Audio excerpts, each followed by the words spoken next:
yo soy la editora en jefe para América Latina de Bloomberg News y es un honor para Bloomberg ser el anfitrión de un evento como este, ser un puente entre líderes tan importantes para discutir los temas más importantes para la economía mexicana. Nos tenemos un programa con un contenido que preparamos para enderezar todos los temas más importantes para ustedes y los inversionistas. Tenemos como el honor de recibir autoridades importantes. El secretario de Hacienda y Crédito Público va a estar con nosotros en unos minutos. También el secretario de Economía, Ildefonso Guajardo, y también el Procurador General de la República. También tenemos invitados que venían de fuera de México, como México está tan, se muestra como una gran oportunidad de negocios para los inversionistas internacionales. También vamos a tener algunos paneles en inglés para una discusión importante sobre el papel de México para los inversionistas globales. Vamos a tener una comida ofrecida por nuestros amigos de El Universal. No sé si ustedes han visto ayer, El Financiero, de El Financiero. No sé si ustedes han visto ayer, hicimos un anuncio de una alianza estratégica muy importante con El Financiero. Es una alianza multimedia y vamos a tener también un canal HD y contenido en español sobre las noticias más importantes de México e internacionales. Nosotros esperamos que ustedes puedan quedarse con nosotros hasta el final de este evento. Vamos a tener una presentación musical coordinada por Carnegie Hall y la Camerata Metropolitana. Eso va a ser al final. Durante todo el programa no va a haber breaks. Y si ustedes están invitados a ir a nuestra barra de café cuando quieran, ¿ok? No hay breaks en todo el programa. Nuestro evento está disponible si ustedes tienen sus colegas en trabajo que no pudieron venir. Pueden acompañar todo el programa en el sitio web de El Financiero y también en las terminales Bloomberg. LiveGo o LinkGo. También queremos hacer la discusión bastante interactiva y ustedes pueden enviar preguntas a los paneles y los panelistas por medio de qna@bloomberg.net. ¿Ok? Y con esto, a mí me gustaría agradecer nuestros sponsors, El Financiero, Bank of Tokyo Mitsubishi, UFJ, Jaeger LeCoultre y Merrill Lynch DataSite. Muchas gracias a todos ustedes y con esto invito al stage el secretario de Hacienda y Crédito Público, Luis Videgaray, que nos va a presentar su visión de la economía de México. Luis, muchas gracias. Adriana, ¿cómo estás? Muy buenos días. Aquí. Muchas gracias. Muchas gracias, muy buenos días. Es para mí, para la Secretaría de Hacienda y para el Gobierno de México un privilegio estar esta mañana aquí con todos ustedes. Quiero en primer lugar agradecer a Bloomberg, que sin duda es una compañía, un servicio de información fundamental para el buen funcionamiento de los mercados financieros. Creo que no me equivocaré si digo que todos los que estamos aquí somos usuarios frecuentes y cotidianos de la información que nos provee Bloomberg y que sin duda nos permite a todos hacer nuestro trabajo. Muchas gracias a Bloomberg y gracias a todos ustedes por dedicar esta mañana a pensar en los temas de México, a reflexionar acerca del futuro económico de México. Sin duda, México está atravesando por un momento interesante, un momento atractivo, como lo vemos en los artículos que se publican en la prensa internacional. Esta mañana leía yo la editorial del diario El País español, que se puede sumar a otras que hemos visto en el Financial Times, en The Economist en general y por supuesto en notas diversas y artículos diversos en Bloomberg, en los que se habla del optimismo que hay entre los inversionistas, entre los analistas con respecto a México. Desde la perspectiva del gobierno, esto sin duda es un ambiente que nos motiva, nos genera un gran entusiasmo para seguir adelante, pero como lo ha dicho una y otra vez el presidente de la República, Enrique Peña Nieto, nosotros tenemos más que enfocarnos en las expectativas de corto plazo del mercado y en el desempeño de las variables en un día o una semana, tenemos que dedicarnos a generar las condiciones para un crecimiento estable y sostenible en México durante los próximos años. Creo que un dato muy importante y una primera señal que envió el presidente de la República el primer día de su administración, el 1 de diciembre, fue el haber hecho un anuncio de que en el paquete económico tendríamos una propuesta al Congreso de la Unión para tener un déficit cero, en los términos que lo establece la Ley de Presupuesto y Responsabilidad Hacendaria, es decir, excluyendo la inversión en Pemex, una meta de balance cero. Y fue muy positivo para las perspectivas de estabilidad y también de crecimiento del país, que el Congreso de la Unión, en tan solo 10 días y de manera prácticamente unánime, aprobó el que México restaurara el balance fiscal que se había perdido como una consecuencia natural y como un esfuerzo contracíclico a partir de la crisis global de 2008-2009. Esto lo que muestra en los hechos es que el presidente de la República, Enrique Peña Nieto, está convencido de que el pilar fundamental para construir el crecimiento económico, las condiciones de desarrollo que necesita México, que se reflejen en los bolsillos de las familias mexicanas, empieza con la estabilidad. Y quiero referirme al tema de la estabilidad porque a veces en México se nos olvida de dónde venimos. En México aprendimos el valor de la estabilidad, pasando por episodios muy costosos y muy dolorosos, no solamente en términos económicos, sino también sociales para muchos millones de mexicanos.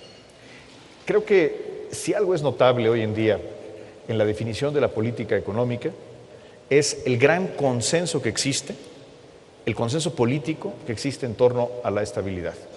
Me tocó vivirlo cuando fui diputado, presidente de la Comisión de Presupuesto en la administración anterior, ahora como secretario de Hacienda, mientras que en otros países se discute ampliamente si se debe tener un déficit amplio para fomentar la economía o si se debe de recortar o no el déficit. En México, la discusión acerca del déficit es una discusión francamente acotada. Aún en los momentos más difíciles de la crisis, en el 2009 hacia el presupuesto 2010, el debate era si el déficit tenía que ser 0.6 o 0.7.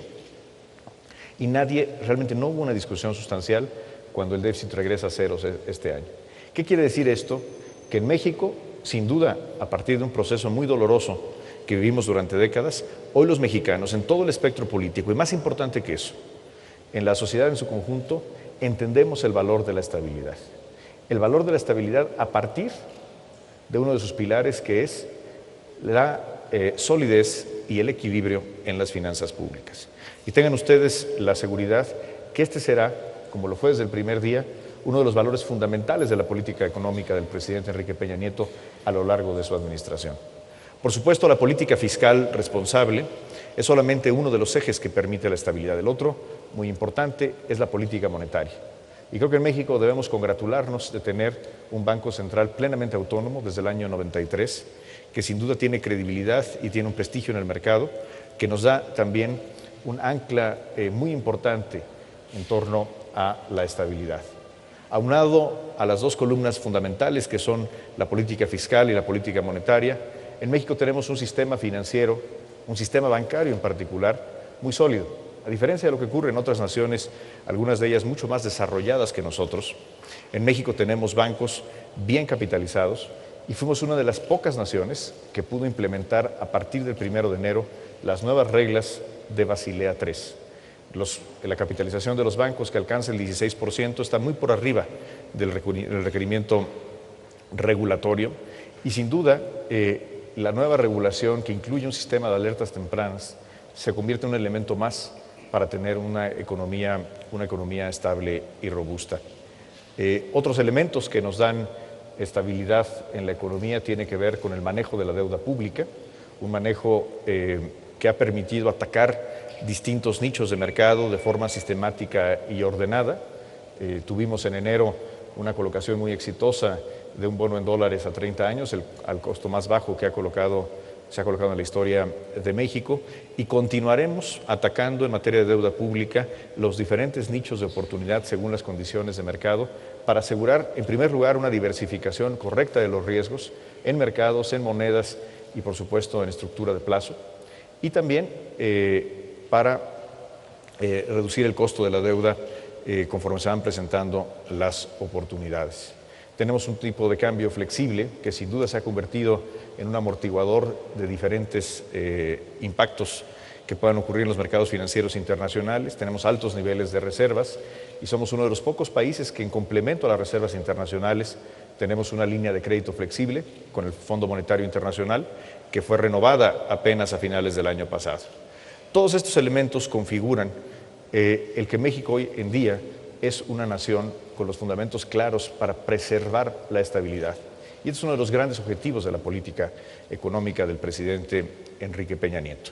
Y se vuelve un objetivo importante porque estamos en un mundo, y ustedes lo saben mejor que yo, en un mundo convulso, en un mundo donde tenemos riesgos derivados de la situación fiscal en los Estados Unidos, de la situación de la fragilidad financiera que persiste en los mercados europeos, y por lo tanto todo lo que hagamos los mexicanos para asegurar que tenemos distintos elementos de protección de nuestra estabilidad serán valiosos y no escatimaremos en hacer uso de ellos. La estabilidad es, sin duda, una condición necesaria e importantísima para crecer. Pero no basta. No solamente vamos a crecer a partir de estabilidad. Tenemos el desarrollo de México que basarlo en crecimiento económico sostenido. Nuestra estimación de crecimiento para este año es del 3,5%, que está en línea con lo que esperan en general los mercados internacionales, los analistas, pero sin duda es un crecimiento positivo si lo comparamos con el promedio de los últimos años. En la última década fue un crecimiento menor al 2% en promedio, pero no es un crecimiento suficiente si queremos generar, primero, las condiciones de desarrollo que puede tener el país, y segundo, para disminuir de manera sostenida los niveles de pobreza que tiene México. Tenemos que acelerar el crecimiento. Y de ahí la importancia de que México asuma su oportunidad. La oportunidad que hoy sin duda nos presenta el contexto internacional, que distingue a México como un país con un futuro promisorio, dependerá para capitalizarse de las acciones que tomemos aquí los mexicanos, que hagamos las reformas que se requieren, que hagamos los cambios en la política económica que reclama el mayor crecimiento y que estén a la altura de la oportunidad que sin duda tenemos por nuestras características geográficas de recursos materiales, de recursos humanos y de recursos naturales.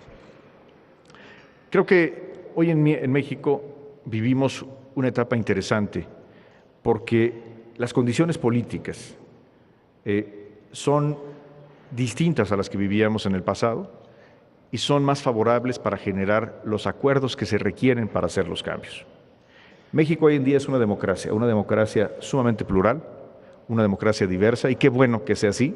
Queremos que México siga siendo una vigorosa democracia, donde existan diferentes opciones políticas y diferentes puntos de vista. Pero para avanzar, tenemos que tener la capacidad de llegar a algunos acuerdos fundamentales que nos permitan hacer cambios importantes. Y hoy en día en México tenemos esa oportunidad. El segundo día de la administración del presidente de la República se firmó un documento que creo que es un hecho importante en nuestra vida política y de política pública, que es el Pacto por México. Este documento, cuya autoría no puede reclamar ninguno de los firmantes, que es un esfuerzo colectivo entre los dirigentes del Partido Acción Nacional, del Partido Revolucionario Institucional, del Partido de la Revolución Democrática y, por supuesto, del Gobierno de la República, para establecer, primero, una agenda de temas en los que queremos trabajar conjuntamente porque compartimos un diagnóstico. Y, en segundo lugar, una calendarización de las reformas, de cuándo deben de hacerse las reformas. Y creo que este instrumento y lo que subyace a este instrumento, que es la voluntad de las fuerzas políticas, incluyendo al Gobierno de la República, para lograr algunos acuerdos fundamentales, nos permite tener una oportunidad sustancial para cambiar algunas cosas sobre la estructura económica de nuestro país. ¿Qué tipo de cambio requiere México? ¿Qué es lo que tenemos que cambiar? Sin duda, son muchas las variables que pueden explicar el desempeño económico de México y ustedes dedican prácticamente todo su día a analizar variables económicas. Pero déjenme presentarles una gráfica, un par de láminas acerca de una variable de la que hablamos muy poco cuando pensamos a México y que para mí es la más reveladora para entender por qué México no crece como debería de crecer. La palabra clave es la productividad. Y aquí les quiero presentar en primer lugar la comparación entre cuatro países, tres de ellos, Chile, Irlanda y Corea, que han tenido a lo largo de las últimas décadas crecimientos altos y sostenidos, y el caso de México. Chile, Irlanda y Corea en el periodo del 81 al 2011, es decir, 30 años, tuvieron crecimientos superiores al 4%. Corea, de hecho, llegó a superar el 6% en promedio. Y sin embargo, México solamente tuvo un 2.4%. La variable clave para entender esto es la evolución de la productividad, medida en este caso como la productividad total de los factores de la producción. Mientras que en Chile, Irlanda y Corea, la tasa de crecimiento anual promedio de la productividad fue positiva a lo largo de estos últimos 30 años, en México fue negativa. En México creció solamente 0.7% negativo. Es decir, la economía mexicana, y este es un dato dramático, en los últimos 30 años ha crecido menos de lo que debería de crecer, simplemente contabilizando el incremento de la fuerza laboral y el incremento del acervo de capital, medido según las cifras de inversión fija neta. Y si vemos la evolución de los últimos 60 años, que es la lámina que aparece, la gráfica que aparece a la derecha, vemos que algo pasó en México. El crecimiento de la productividad fue sostenido. El crecimiento de la productividad fue sostenido entre 1950 y aproximadamente 1980. Y claro, fue una etapa donde tuvimos un crecimiento muy importante como economía. Algo pasó en México a partir de 1980 y no hemos podido revertir esta situación. Y nótese que estoy hablando de un periodo muy amplio, desde 1981 a la fecha. Políticamente ha pasado de todo. A nivel internacional hemos tenido épocas muy buenas y épocas muy malas. Hemos tenido crisis adentro y crisis afuera, como lo ha tenido el resto del mundo. Pero algo ha pasado en México que no hemos podido recuperar una tendencia de crecimiento sostenido de la productividad. Si queremos entender por qué México, a pesar de la juventud de su población, del bono demográfico, de los recursos naturales que tiene, de su ubicación geográfica, tiene una tasa de crecimiento potencial acotada a niveles no superiores de 4%, tenemos que voltear a ver a la productividad. Déjenme enseñarles una siguiente lámina, por favor. Esta es una comparación que creo que también es dramática. Esta es la contabilidad del crecimiento económico en dos países, los Estados Unidos y México. En el lado izquierdo observamos cómo para entender el crecimiento económico de los Estados Unidos de América, fundamentalmente deriva del crecimiento de la productividad, no del crecimiento de los factores de la producción.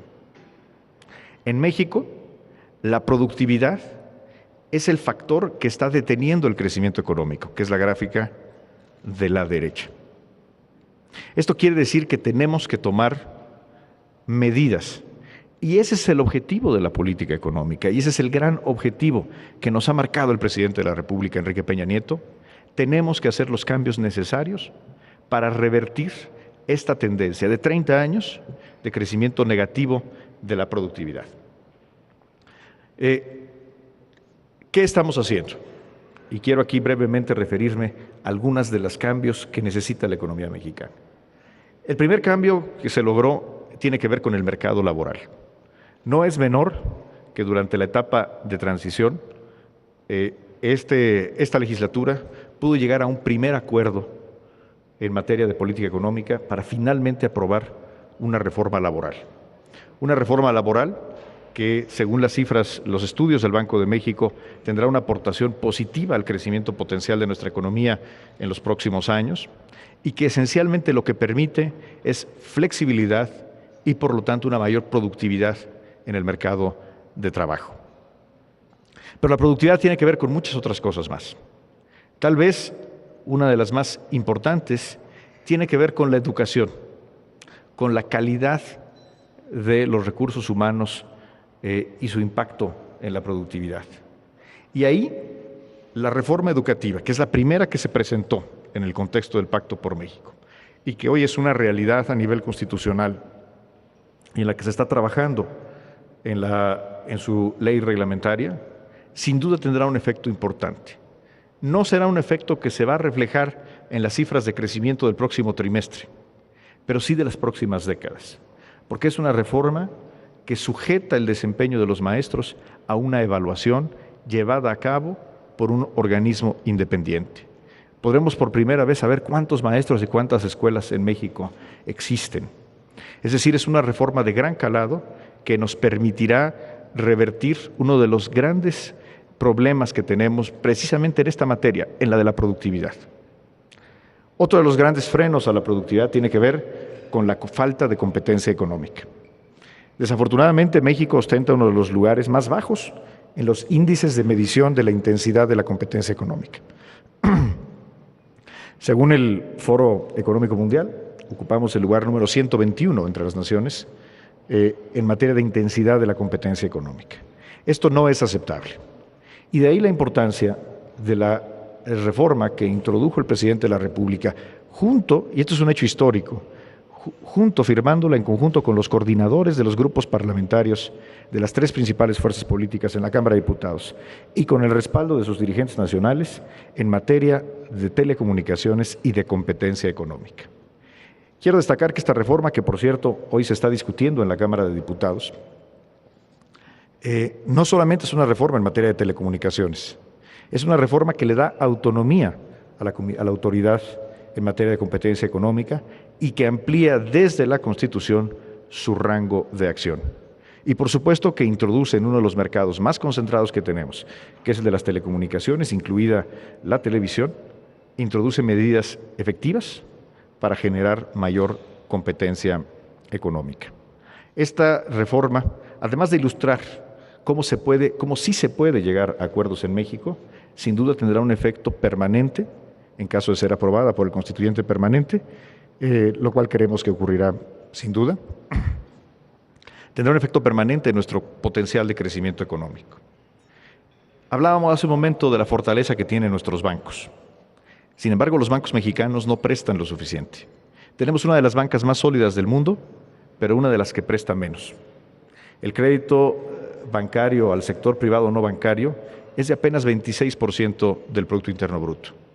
En Brasil es más del 50%, en Chile es casi el 100%. Y se vuelve particularmente dramática la cifra cuando observamos el poco acceso que tienen las empresas micro, pequeñas y de manera muy señalada las empresas medianas que tienen un acceso muy limitado al crédito, particularmente para la formación de capital fijo. Tenemos que hacer algo para lograr ampliar el crédito bancario. Y por eso se está trabajando también es uno de los acuerdos del Pacto por México y se presentará en las próximas semanas una iniciativa de diversas reformas en materia financiera que contribuyan a la solidez de nuestro sistema, a mejorar nuestra capacidad regulatoria y de fortaleza de las instituciones financieras, pero con un objetivo fundamental: lograr ampliar el crédito, no por decreto, sino por generar mejores condiciones estructurales para la recuperación, por ejemplo, de garantías, para la ejecución de garantías, y a través de un ambiente propicio, normativo y de política pública para ampliar el crédito. En materia energética, todos sabemos que México tiene una gran oportunidad y sin duda la geología ha sido más generosa con México que la política.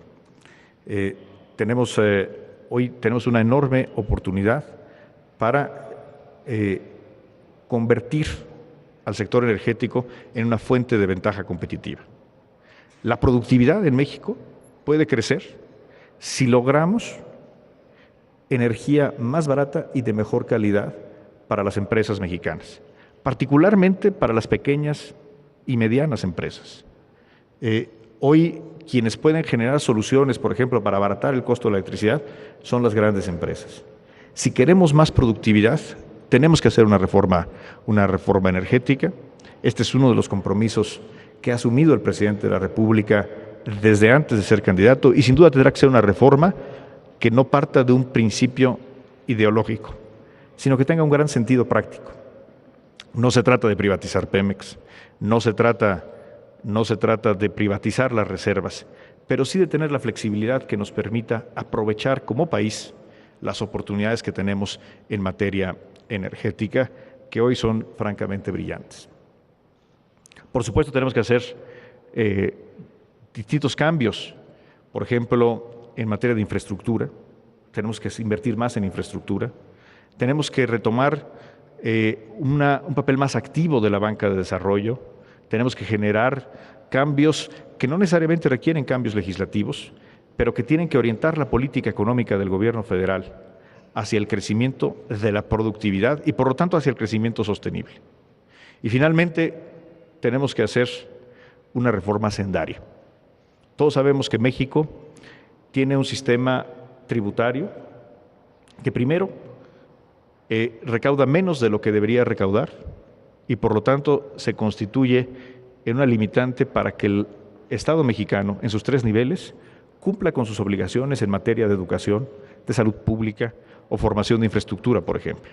Pero además es un sistema sumamente complejo que afecta a la competitividad de las empresas y que no necesariamente es un sistema justo. Por lo tanto, en el contexto del Pacto por México y conforme al calendario que está ahí previsto, estamos ya desde ahora trabajando en la preparación técnica y política de una reforma hacendaria que pueda prosperar en el segundo semestre de este año. En resumen, México tiene una gran oportunidad. Tiene una gran oportunidad, pero que habrá de materializarse solamente si tenemos la capacidad de hacer lo que tenemos que hacer. Y eso significa tener la capacidad de lograr acuerdos, de tomar decisiones, como lo está haciendo el presidente de la República, Enrique Peña Nieto, para poner a la estabilidad económica y al crecimiento de la productividad en el eje central de nuestra política en materia de crecimiento económico. Yo les agradezco mucho esta oportunidad de platicar aquí con ustedes y estoy a sus órdenes para cualquier pregunta.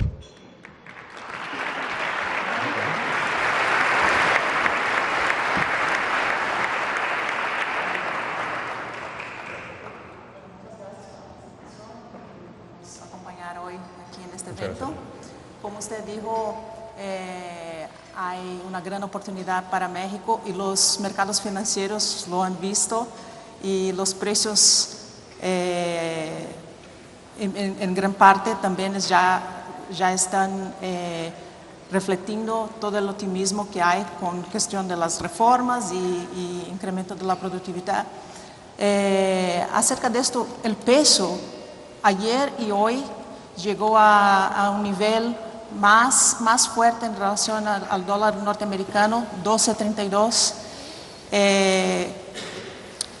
Es resultado del optimismo y Pacto por México y todas las iniciativas que está el gobierno coordinando desde aquí. ¿Cómo usted ve la apreciación del peso y si en algún momento la Comisión de Cambios va a tener que hacer algo? Bueno, gracias, Adriana. Creo que el desempeño de las distintas variables económicas sin duda reflejan el ánimo de los mercados hacia nuestro país. En materia de tipo de cambio, primero debo decir que por política el gobierno de la República no opina acerca del nivel específico del tipo de cambio en un día en particular. Yo creo que es el tipo de cambio en México lo fijan los mercados, es un tipo de cambio libre en un mercado amplio y profundo y no le corresponde al gobierno de la República hablar sobre el nivel específico que tenga el tipo de cambio en un momento dado en el tiempo. Creemos que el tipo de cambio flexible es un instrumento útil para preservar la estabilidad macroeconómica, particularmente en un mundo en el que tenemos riesgos de que existan problemas. Donde hay problemas en Europa, existen riesgos también derivados de la economía de los Estados Unidos, particularmente en materia fiscal, y la flexibilidad del tipo de cambio nos permite que el mercado cambiario absorba choques que de otra manera podrían trasladarse a la economía real. Continuaremos con una política cambiaria de libre determinación del tipo de cambio por el mercado y la intervención del Comité de Cambios será como ha sido hasta ahora, con reglas previamente conocidas que tengan como objetivo el moderar las variaciones abruptas de un día para otro, pero sin interferir en la fijación del tipo de cambio por parte del mercado. Sí, con la tendencia de apreciación, ¿podría ser una oportunidad para volver a acumular más reservas? Bueno, creo que las reservas están ahí, tienen un papel importante, insisto, en un mundo donde existen riesgos.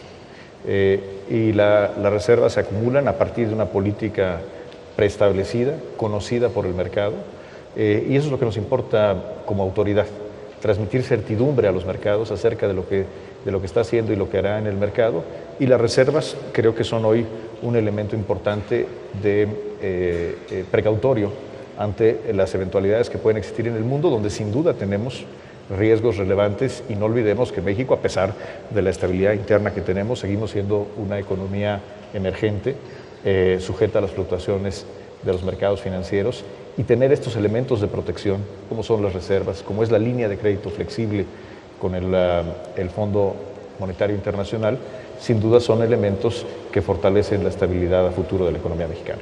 Okay. Usted habló mucho de lo que México tiene que hacer para incrementar su productividad y su PIB potencial. ¿Cómo usted ve México en 4 años o al final del sexenio, o sea, con una visión más de largo plazo? Si se concretan esas reformas, ¿cómo se cambia en cuánto se incrementaría el PIB potencial? El presidente de la República lo ha dicho en mucha claridad. La tasa de crecimiento que tiene México, la tasa inercial, es buena, pero no es suficiente para lograr los objetivos que tenemos en materia de desarrollo y de combate a la pobreza. Creo que tenemos una enorme oportunidad los mexicanos de llevar a cabo los cambios que sabemos que tenemos que hacer para elevar el crecimiento potencial de nuestra economía. No necesariamente el crecimiento del próximo trimestre o de este año, sino el crecimiento sostenido para los próximos años y las próximas décadas. Y creo que si capitalizamos esta oportunidad, y eso depende de nosotros, no de los mercados internacionales, si capitalizamos esta oportunidad, México podrá elevar su crecimiento potencial a niveles superiores al 5% de manera sostenida. Ok. Y el año pasado, ya como resultado de una oportunidad que los inversionistas globales ven en México, los mercados de bonos mexicanos en pesos recibieron una inversión de casi $9,000 millones. ¿Cómo ustedes ven los flujos financieros para el mercado de bonos en este año? Bueno, sin duda el año empezó con una tendencia muy positiva hacia los activos del gobierno mexicano y en general los activos en pesos como clase amplia de activos. Y nuestro papel, más que estarnos ocupando de los flujos de un día o de una semana, es enfocarnos en los cambios estructurales que tiene que hacer la economía mexicana para que los flujos de inversión de portafolio y de inversión directa que provienen del exterior sean crecientes y sostenibles. En ese sentido es muy alentador lo que estamos viendo en los mercados, pero hay que ser muy claros, la política económica no está orientada a sostener los eventos de un día o de una semana, sino a generar condiciones para sostener a lo largo de los próximos años un flujo importante de inversión extranjera, tanto de portafolio como particularmente directa. Ok. Y nosotros, bueno, la mayoría en los mercados se sorprendió con la reducción de la tasa de interés por el Banco de México. ¿Le sorprendió también, secretario? Yo creo que el banco fue explicando, particularmente en su reunión previa, en la reunión anterior de la Junta de Gobierno, claramente observamos un cambio en el lenguaje del banco que apuntaba hacia esta posibilidad. La conocimos cuando ocurrió y yo creo que eso es algo muy bueno, que la Secretaría de Hacienda se entere básicamente al mismo tiempo que el resto del mercado, porque habla de que la autonomía del banco está funcionando. Creo que es una decisión acertada, creo que el mercado lo ha reconocido así, y en general reconocemos en el Banco de México una de las grandes fortalezas y uno de los activos muy valiosos que tiene nuestra política económica. ¿Usted cómo ve la tasa neutral de interés, o sea, en largo plazo y como usted ya mencionó, el Banco de México tiene total autonomía para decidir las tasas de interés, pero a largo plazo, ¿cómo usted ve la tasa de interés de México? Porque ha habido muchos cambios estructurales en la economía en los últimos años. Bueno, yo dejaré que el mercado defina cuáles son las tasas de interés. A nosotros lo que nos toca es trabajar en los fundamentales y trabajar en que la percepción de riesgo sobre la economía mexicana y particularmente sobre los activos públicos disminuya de manera sostenida. El veredicto de cuáles son los niveles de las tasas, eso lo definirá el mercado. Okay. ¿Y cómo usted se siente con este momento, esta oportunidad tan grande y con todo este optimismo acerca de la economía mexicana? Yo estaba con un ilustre mexicano en enero y me comentaba, yo soy de Brasil, y me comentaba, Adriana, nos han castigado en los últimos años, Brasil estaba a la estrella de todos los mercados y ahora es la vez de México. O sea, ahora hay una expectativa, hay mucho optimismo. ¿Cómo usted se siente con toda esta presión para que se entreguen las reformas y se hagan muchos cambios estructurales en México y se empiece una nueva era de crecimiento? Bueno, es muy alentador. Yo creo que sin duda nos llena de alegría y de entusiasmo el que los inversionistas internacionales, los analistas, volteen a ver a México con optimismo. Pero a nosotros lo que nos toca es hacer nuestro trabajo. Y este optimismo solamente se sostendrá si los mexicanos tenemos la capacidad de hacer los cambios que tenemos que hacer y en eso estamos trabajando. Es muy alentador ver cómo algunas reformas como la laboral, la educativa, ahora la de competencia y telecomunicaciones están prosperando, pero no hay tiempo que perder.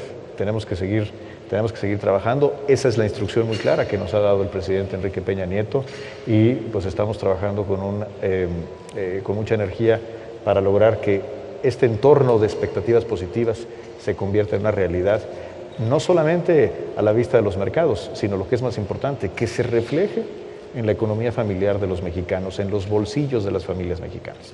¿Cuándo usted cree que los mexicanos van a empezar a sentir el impacto de estos cambios?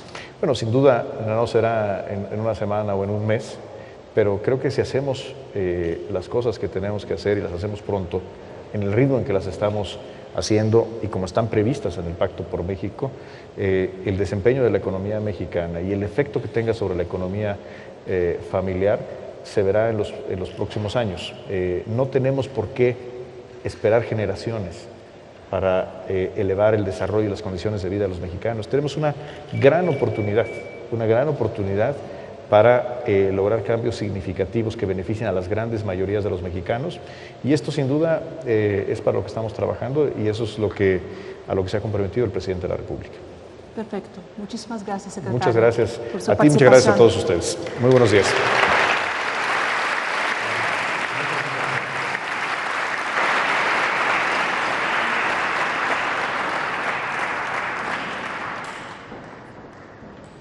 Bueno, con este inicio con el secretario, damos seguimiento a nuestro programa y el panel que sigue, llamo para hacer la moderación Carlos Manuel Rodríguez, que es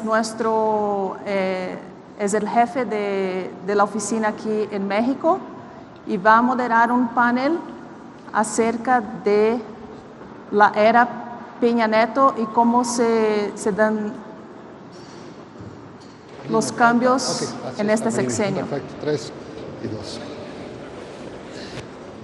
Más una vez, me gustaría invitar a las personas que quieran hacer preguntas, pueden las enviar por Q&A@bloomberg.net y pueden acompañar la transmisión en vivo de las discusiones por el sitio web de El Financiero y también por la terminal Bloomberg Live Go o Link Go. Carlos. Muchas gracias, Adriana. Muchas gracias a todos por acompañarnos. Comenzamos nuestro primer panel de la jornada, que en efecto discutirá el panorama tangible para México bajo este nuevo contexto político. Sin más preámbulo, presento brevemente a nuestros panelistas. Empezamos con Eduardo Navarro, director general de Axival, Carlos Ramírez, presidente de CONSAR, Alejandro Valenzuela, director general de Grupo Financiero Banorte, y Martín Werner, quien encabeza la misión de Goldman Sachs en México. Muchas gracias por estar con nosotros. Gracias. Gracias. Mi primera pregunta es colectiva, para que cada uno tenga la oportunidad de darnos su opinión y a partir de ahí ya conversaremos en seguimiento a eso. Este optimismo reciente, que no solamente el secretario lo está hablando, lo estamos viendo en los medios, lo estamos viendo reflejados en los mercados, en las conversaciones de la gente, de los inversionistas, ¿está plenamente justificado o tiene áreas vulnerables a darnos alguna sorpresa? Eduardo. Gracias, Carlos. Yo creo que este optimismo está muy bien fundamentado. Creo, sin embargo, que sería recomendable mantener un optimismo moderado, sin olvidar que hace un año no estábamos esperando que las condiciones del país fueran las que hoy estamos viviendo y que afortunadamente son para bien. También es claro que tenemos distintas percepciones respecto del optimismo, ¿no? Una de ellas es alrededor de lo que podemos entender como el círculo rojo, en donde creo que hay espacios para un optimismo inclusive desbordado en algunos casos, y pienso también que hay otro perfil de optimismo en el ciudadano común del país, en donde no necesariamente la información fluye de la misma forma o es tan puntual, pero sin duda creo que haciendo este comparativo respecto de lo que vivíamos hace un año y lo que vemos hoy, es muy alentador haber visto que estos primeros 100 días del gobierno pues han dejado ver cosas muy positivas en lo político y también en cuanto a las reformas que nos permiten ver hacia adelante, yo creo que con un buen nivel de optimismo, ¿no? Carlos, ¿qué te parece? Yo diría que si uno revisa la historia reciente de la economía del país, particularmente la de los últimos 15 años, lo que hemos visto es que esta estabilidad macroeconómica de la que ha hablado el secretario de Hacienda, pues ha sido un proceso que nos ha costado mucho esfuerzo a todos los mexicanos y que hoy en día eso en buena medida es lo que los mercados están reconociendo. Por diversas razones, en años previos no había habido tal vez ese reconocimiento a la labor que ha venido haciendo México en materia de política económica, pero hoy en día, digamos, las condiciones a nivel global difíciles en buena parte del mundo desarrollado y de también economías en desarrollo, ponen a México en una situación, digamos, muy favorable respecto a otras economías. Pero es la labor de los últimos 15 años y creo que la expectativa que ha generado el gobierno del presidente Peña Nieto es simplemente la cereza en el pastel que ha venido a consolidar este optimismo. Ahora bien, es también un optimismo que tiene detrás una gran responsabilidad para los hacedores de política pública y, por supuesto, estas reformas de las que se ha hablado tenemos que al final del día consolidarlas en los próximos meses para que este optimismo vaya en consonancia con lo que está ocurriendo a nivel político. Perfecto. Alejandro, ¿cuál es tu opinión? Bueno, primero, muy buenos días, muchas gracias por invitarnos, aprecio mucho esta oportunidad. Bueno, la realidad, bueno, pues lo que ha comentado tanto Eduardo como Carlos va en el sentido muy claro de que pues México se encuentra en una coyuntura muy fortuita, pero es una coyuntura que la realidad, pues estos temas los venimos discutiendo prácticamente desde hace 15 años. Comentaba con Martín antes de que subiéramos al podio, que al escuchar al secretario pues nos daba mucho gusto justamente ver que muchos de estos temas de un país que está totalmente sobrediagnosticado, o sea, creo que México puede ser el caso de un país sobrediagnosticado, ya estamos pasando a la etapa de la ejecución, estamos encontrando los consensos, estamos encontrando la posibilidad, pues darle mayor crecimiento a esta economía. Cuando uno ve hacia atrás y ve lo que México ha logrado en los últimos 20 años, si bien se ha hecho muchas cosas, el crecimiento ha sido mediocre. Hemos crecido alrededor del 2% en promedio, cuando otras economías de un nivel similar de desarrollo, pues obviamente han crecido a velocidades mucho más rápidas, y creo que esto pues hoy en día es la gran área de oportunidad. Ciertamente el entorno internacional es complejo, no está fácil. Y a final de cuentas, bueno, pues el país hoy en día tiene esa estrella que tú comentabas con justa razón, que es el hecho de que se le está reconociendo a México mucho de la tarea que vino sembrando, y ahora viene el tiempo de la cosecha. El tema va a ser que no sobrevendamos el país en las expectativas y a final de cuentas no estemos logrando los resultados que justamente el mercado y sobre todo los mexicanos están esperando que esta economía pueda dar como oportunidades. Muy bien, Martín, ¿hay una sobreventa? Yo creo que no. Yo creo que teníamos un marco de estabilidad muy sólido que venía de muchos años, pero nos faltaba darle un empuje al crecimiento. Y creo que, como decía Alejandro, había un diagnóstico claro, pero pues las cosas no se resolvían porque no se había generado el consenso político para implementar las reformas que el país requiere. Y afortunadamente hoy el gobierno del presidente Enrique Peña Nieto ha logrado estos consensos y vemos que se empiezan a pasar las reformas más importantes que el país requiere. Entonces, en la medida que estas reformas se continúen aprobando y se vayan implementando, se van a generar volúmenes de inversión muy importantes en muchos sectores, pues que van a generar un mayor crecimiento. Yo creo que las expectativas que se están generando en el país hoy son válidas porque estamos viendo cambios reales en sectores muy importantes. Obviamente se tienen que implementar muy bien las reformas, pero yo creo que van a generar un monto de inversión muy importante que pues va a ayudar a subir el crecimiento económico del país. Este contexto político que mencionas, Martín, y que bueno, está implícito en las otras respuestas, no es un consenso político nada más de un nuevo presidente.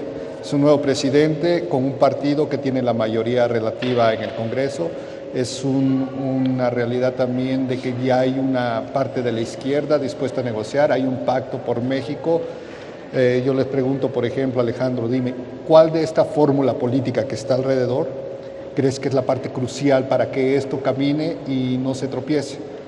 Bueno, primero hay que ver el marco histórico, ¿no? O sea, México es una democracia en consolidación que la realidad, pues vimos la primera alternancia en este país en el año 2000.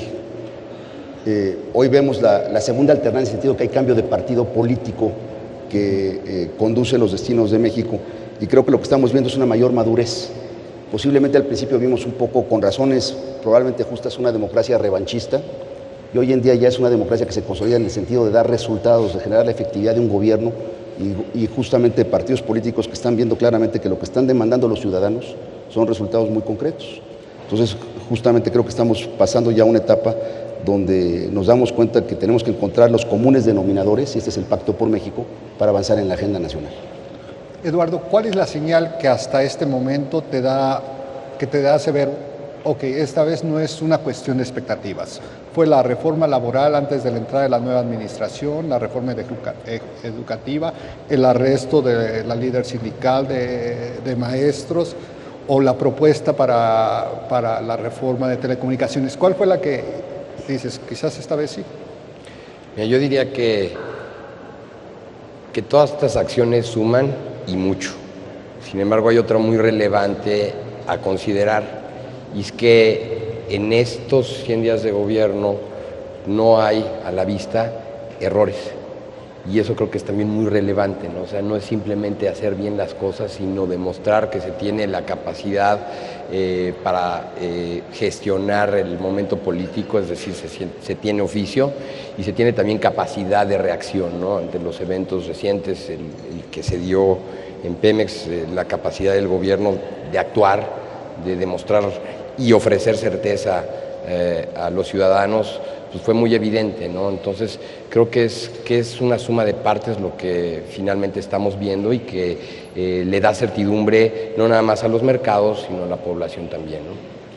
Ahora, me voy a saltar intencionalmente las dos reformas que todos sabemos son las cruciales para el país y que se han discutido mucho, porque después habrá un panel que analizará detalladamente.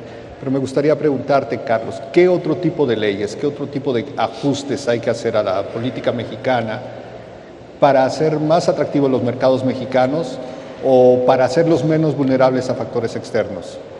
Yo creo que ya el secretario de Hacienda enumeró los más importantes.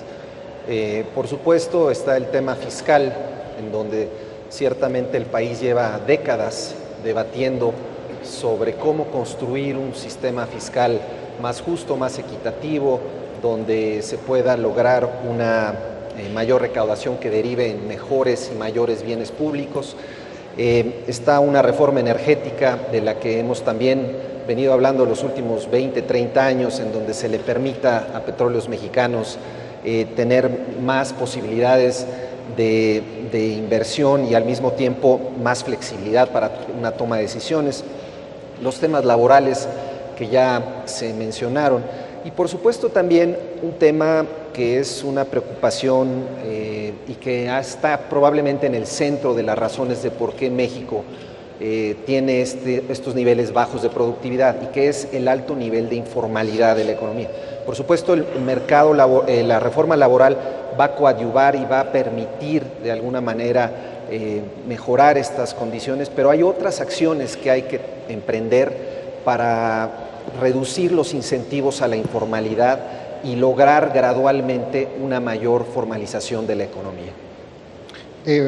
Vemos un mercado, Martín, que está creciendo mucho, que los inversionistas institucionales tienen un ritmo de crecimiento bastante grande, pero que del otro lado no hay suficientes instrumentos, o por lo menos no están creciendo a esa velocidad, no hay tantas opciones. ¿Qué es lo que necesita el mercado para que existan todavía más IPOs, existan más CKDs, existan más emisiones, más instrumentos, más derivados? Yo creo que sí ha habido un cambio importante en el número de instrumentos. O sea, creo que, por ejemplo, la CONSAR en los últimos años ha permitido que las AFORES inviertan en instrumentos, entre comillas, parecidos a private equity, como pueden ser los CKDs, lo cual le ha dado acceso a capital a muchísimos empresarios y a muchos sectores de manera muy importante. Yo creo que en la bolsa estamos viendo cada vez más colocaciones. Creo que la reforma que se hizo para permitir el instrumento de las fibras, que es un instrumento que hace fiscalmente muy eficiente la inversión en bienes raíces, que ha sido todo un éxito, ¿no? El día de ayer una colocación muy importante de otra fibra más por casi $700 millones.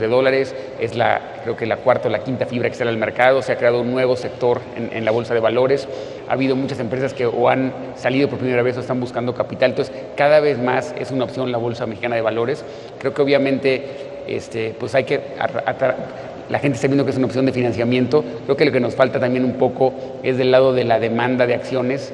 Ha habido mucha presión del lado de las AFORES y algunos, inversiones institucionales, pero la demanda retail en México ha bajado mucho. No me acuerdo el número, pero el número de cuentas individuales de gente que opera con acciones en México es ridículamente bajo, ¿no? Creo que son 200,000 o 300,000 cuentas en un país de 110 millones de habitantes, ¿no? Entonces, la verdad es que creo que tiene su historia, ¿no? O sea, la burra no era arisca, como dicen, ¿no? O sea, hubo una crisis en los mercados hace muchos años y en épocas que tuvimos mucha participación, la gente acabó muy decepcionada, pero creo que hoy hay bases muy sólidas, son formas de ahorro que a largo plazo generan el mejor rendimiento. Entonces creo que si bien no es para todos los inversionistas, el número que hoy participa es muy bajo, ¿no? Entonces creo que tiene que haber un trabajo para lograr que haya mayor participación en el mercado de valores también a nivel de menudeo, de más cuentas. Creo que poco a poco cada vez van más empresas, que estamos viendo más colocaciones. Creo que hay sectores muy grandes en México que no están en la bolsa, porque pues por el arreglo institucional que tenemos, el sector energético casi no participa, ¿no? Creo que se va a colocar semana una empresa de energía, pero hay muy pocas porque, bueno, las CFE y los mexicanos son empresas públicas, así es, pero en otros países ese sector representa el 30% de la bolsa, ¿no? Luego el sector financiero, pues estaba Norte, que está muy bien representado, acaba de colocar Banco Santander en México, pero grandes bancos de México hoy, pues como es el caso de Banamex, pues son parte de entidades globales y no cotizan en la bolsa. Entonces también el sector financiero tiene un peso muy bajo en la bolsa en México porque muchos bancos son parte de grupos globales. Entonces yo creo que hay factores también que explican por qué no tenemos la liquidez que deberíamos tener, pero creo que eso está cambiando, cada vez hay más empresas, entonces creo que tanto del lado de la oferta de papel, o sea, viendo que más empresas busquen a la bolsa y la vean como una opción de financiamiento, y del lado de la demanda, sobre todo sumando más este componente retail, creo que eso va a ayudar a que ya el volumen de operaciones cada vez sea más alto, y lo vemos en la operación diaria de la bolsa, ¿no? O sea, hace 2-3 años la bolsa no operaba ni 500 millones al día, ¿no? Y hoy estamos casi todos los días arriba de $1 billón de operación, ¿no? O sea, que ya es un nivel aceptable, entonces yo creo que en la medida que las cosas sigan caminando bien con los cambios que el país está viendo, más empresas requieren de financiamiento, vienen proyectos de infraestructura muy, muy grandes para el país que seguro este nuevo gobierno va a anunciar en los próximos 12 a 18 meses, van a requerir mucho capital y creo que la bolsa de valores va a ser uno de los lugares donde se va a ir a recoger capital. Yo creo que cada vez más va a ser más importante el mercado. Sobre esa referencia que hace Martín, Eduardo, me gustaría escuchar tu opinión, porque ciertamente es limitado el alcance de las cuentas individuales de acciones y tenemos a los inversionistas institucionales creciendo de un tamaño tan grande. ¿Cuáles son los riesgos para los inversionistas pequeños y qué puede hacerse en regulación o como intermediario para promover más y hacer un mercado más líquido en esa zona? Pues yo te diría que el espacio de crecimiento es muy amplio, sin embargo la tarea para los intermediarios es muy relevante en términos de educación al inversionista y promoción, difusión de lo que es el mercado de valores. Hoy, abonando lo que comentaba el señor Werner, tenemos un mercado bastante más maduro, con más profundidad, aun cuando todavía hay mucha tarea por hacer, y que sin embargo es de clase mundial. Es de las cosas que no necesariamente hay mucha conciencia en el país, ¿no? Un inversionista en cualquier latitud del mundo tiene elementos de acceso a un mercado que es confiable, que es transparente, que tiene las herramientas de acceso que pudiera desear cualquier otro de nuestros países, de los países que compiten con México, ¿no? Entonces, creo que hay un espacio para promover el mercado. En cuanto al retail o el cliente individual, bueno, pues una gran herramienta es sin duda las Afores y las sociedades de inversión. Hablamos de Afores que si valen 150 billones de dólares como sistema, pero las sociedades de inversión valen 120 billones de dólares y ahí algunos competidores en el mercado junto con Banamex, pues somos los que hemos estado tratando de trabajar a través de las sociedades de inversión como un vehículo de acceso para el pequeño inversionista, ¿no? Creo que hay mucha tarea por hacer en la parte de difusión de lo que es la inversión en el mercado de valores y bueno, pues es el reto que tenemos los intermediarios, ¿no? Carlos, ¿tenemos las regulaciones adecuadas para evitar una manipulación de mercados? Ya tenemos, y me gustaría también después escuchar a Alejandro, porque la Afore más grande es donde es socio Banorte. ¿Son las regulaciones adecuadas o crees que algo se necesitará revisar para evitar riesgos? Bueno, desde el punto de vista de la CONSAR y en específico el mercado que nos toca regular, el de las Afores, yo creo que se ha hecho un trabajo realmente muy bueno en los últimos años. A la par de que se ha ido ampliando el régimen de inversión, las posibilidades de inversión de las Afores, que hoy ya administran 2 billones de pesos y que en los próximos 6 años esa cifra de 2 billones va a crecer a 3.6 billones de pesos administrados hacia el final de la administración. Creo que se ha hecho una labor gradual de apertura que ha venido aparejada precisamente con el fortalecimiento de los gobiernos corporativos al interior de las Afores. Todavía hay mucho por hacer en esa materia, debo decirlo, estamos trabajando en ello, pero creo que en términos generales se han creado condiciones sólidas, robustas, para de alguna manera reducir los riesgos, particularmente de conflictos de interés, a través de una regulación que plenamente está poniendo mucha atención al fortalecimiento de los gobiernos corporativos de las Afores. Pero ciertamente hay todavía camino por recorrer. Alejandro, ¿qué tal están esas defensas? Y normalmente la banca ha cabildeado para evitar algunas de las regulaciones precisamente con conflicto de intereses, con poner las emisiones que son underwriters, los bancos, acomodarlas en los portafolios de sus propios grupos financieros. ¿Crees que ya se pasó ese capítulo o todavía hay un camino tenso por recorrer? No, yo creo que tenemos que ir evolucionando progresivamente, ¿no? Creo que México se inspiró mucho en el modelo chileno, y este modelo chileno, pues cuando uno lo ve en la perspectiva del tiempo, la realidad es que ha evolucionado muy favorablemente. México va por un camino y una ruta similar. Creo que el tener pesos y contrapesos, tener arreglos institucionales, como comenta Carlos, me parece fundamental, porque a final de cuentas se ha demostrado que también el sector financiero luego tiene tentaciones que no son deseables en el largo plazo. Claramente estos temas de la autorregulación, que se hablaba mucho antes de la crisis del 2008, pues quedaron totalmente obsoletos.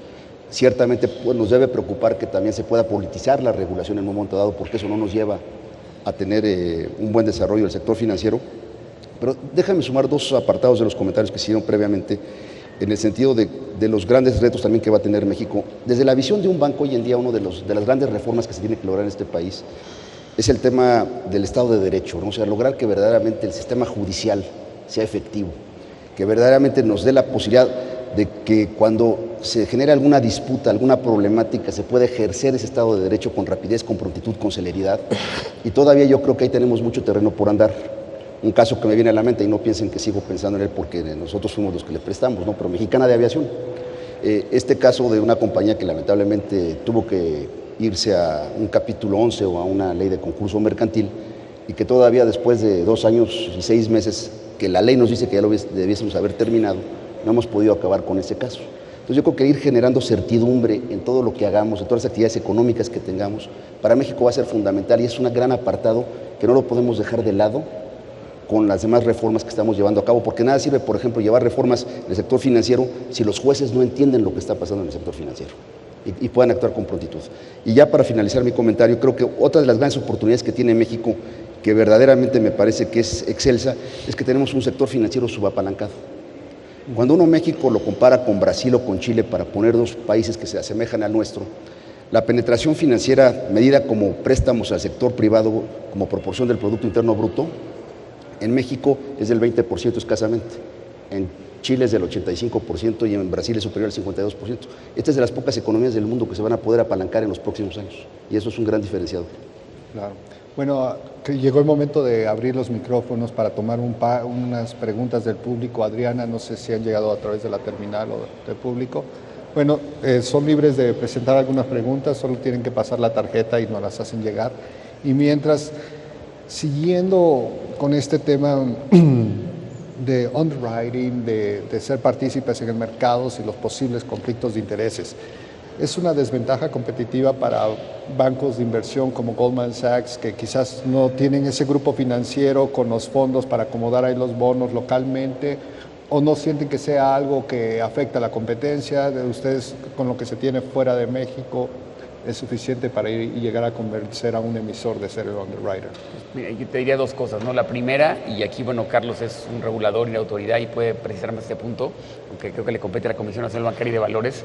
Creo que ningún grupo financiero, cuando es una colocación, le puede colocar papel a sus propios fondos, ¿no? Creo que eso no se puede. O sea, el segundo punto, más bien el tema es, nosotros como Goldman Sachs, hasta el día de hoy tenemos presencia a nivel internacional, no tenemos una operación local de casa de bolsa, y en las colocaciones que participamos lo hacemos en la parte internacional. Entonces, nuestro músculo donde apoya es en apoyar la colocación global, y así lo hicimos el día de ayer, que colocamos Terrafina, que es una fibra de parques industriales, y lo hemos hecho en muchos casos. Ahora bien, dado el desarrollo del mercado mexicano y el crecimiento futuro que vemos, estamos en proceso, ya nos autorizó la Comisión Nacional Bancaria y de Valores, de abrir una casa de bolsa para poder operar localmente y poder participar también en la parte local de las colocaciones.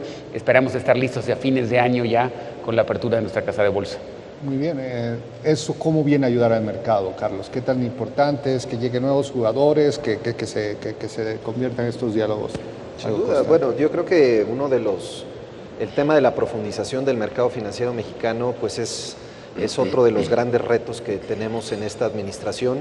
El hecho que haya nuevos competidores, que haya más competencia, que haya incentivos para que, digamos, estos nuevos competidores traigan aparejada nueva tecnología, un know-how que fortalezca las condiciones del mercado, por supuesto, son buenas noticias. Desde el punto de vista de las AFORES, Lo que hoy tenemos es una industria que está compitiendo vigorosamente por obviamente la atención de los más de 48 millones de clientes que tienen y por supuesto nosotros desde el punto de vista del regulador seguiremos fomentando, creando condiciones para que esa competencia sea cada vez más vigorosa y por supuesto eso redunde en beneficio del consumidor con menores precios y mayores rendimientos. Eduardo, hacías un comentario hace rato de los desafíos que son para los intermediarios de educación, promoción, para atraer más capitales que ustedes puedan encaminar hacia los mercados.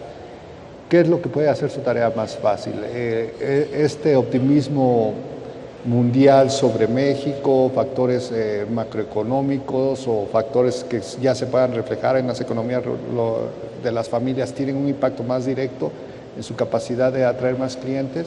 ¿O cómo lo pueden lograr? No, por supuesto, o sea, un escenario favorable para el país necesariamente se va a tener que reflejar en los inversionistas, ¿no? Y hablando del retail, bueno, pues significa poderles ofrecer distintas alternativas con buenas perspectivas de rentabilidad para sus inversiones, ¿no? Entonces creo que el escenario es ideal. Yo quisiera comentar nada más en función de lo que comentaban hace un rato de la sobreventa del país. Creo que hay que ser muy cautelosos, ¿no? De no dejarnos llevar por los excesos, pero también creo que si nos vamos a la historia, han pasado más de 20 años, por lo menos, en los que no encontramos un escenario tan favorable como el que ahorita tenemos. Entonces, creo que hay que creérnosla, creo que es el preciso momento para vender México, tenemos los elementos y hay que hacerlo, ¿no? Sobre todo tomando como ejemplo experiencias como la brasileña, ¿no? En donde si bien ha habido un trabajo extraordinario y últimamente los temas no les pintan tan favorablemente, pero siempre se han caracterizado por vender muy bien lo que tienen y lo que hacen, ahora nos toca. Perfecto, y hablando de Brasil, Adriana, ¿alguna pregunta para terminar?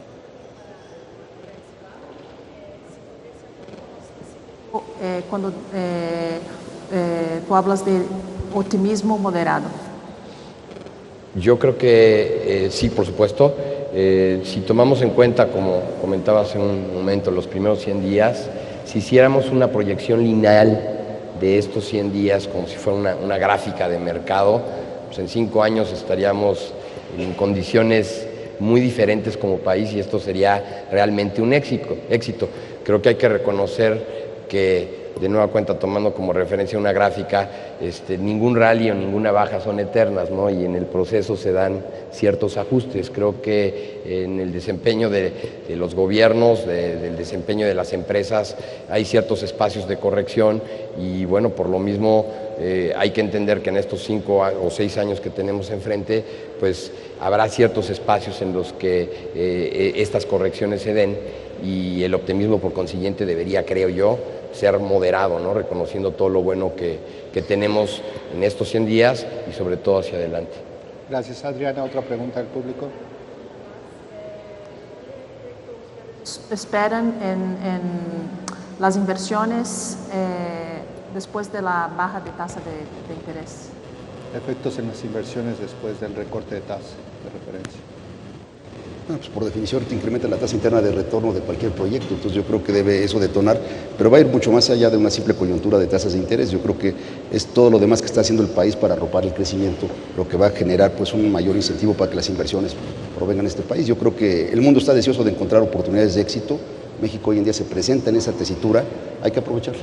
Déjame te pongo ahí a prueba, Alejandro. ¿Podríamos esperar tasas hipotecarias más bajas para la economía mexicana? Sin duda, yo creo que, pero hay elementos también que debemos arroparlos. Por ejemplo, muchas veces los legisladores nos comentan por qué no bajamos la banca, las tasas en el hipotecario de manera mucho más importante.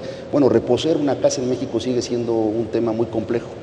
En Estados Unidos te lleva 4 o 5 meses, en México si no haces bien el papeleo te lleva 5 o 6 años. Los justos pagan por pecadores.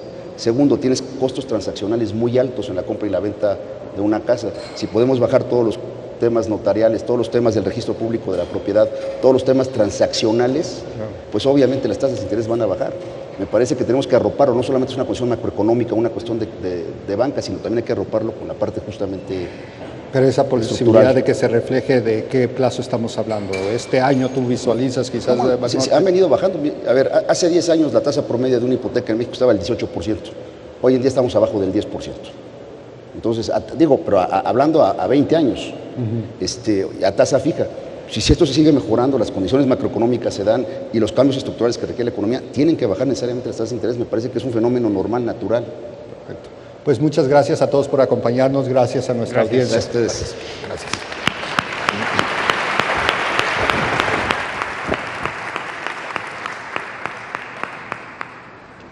Gracias, Carlos. Gracias. Y para el próximo panel, que va a ser acerca de estrategias para inversión en bonos, invito al stage a Andrés Soliani, que es el team leader del equipo de noticias que hace la cobertura de economía y política para Bloomberg en América Latina. Acerca de los mercados, quisiera comentar con ustedes que los comentarios del secretario Videgaray acerca del tipo de cambio, que no van a hacer nada, que hay riesgos, tuvo un impacto en el tipo de cambio, y el peso que estaba casi 12,39 llegó hasta 12,36. Pero el tono general de los mercados financieros hoy a nivel global es negativo después de un dato que salió en Alemania, que es un indicador de manufactura que salió negativo y todos lo esperaban positivo.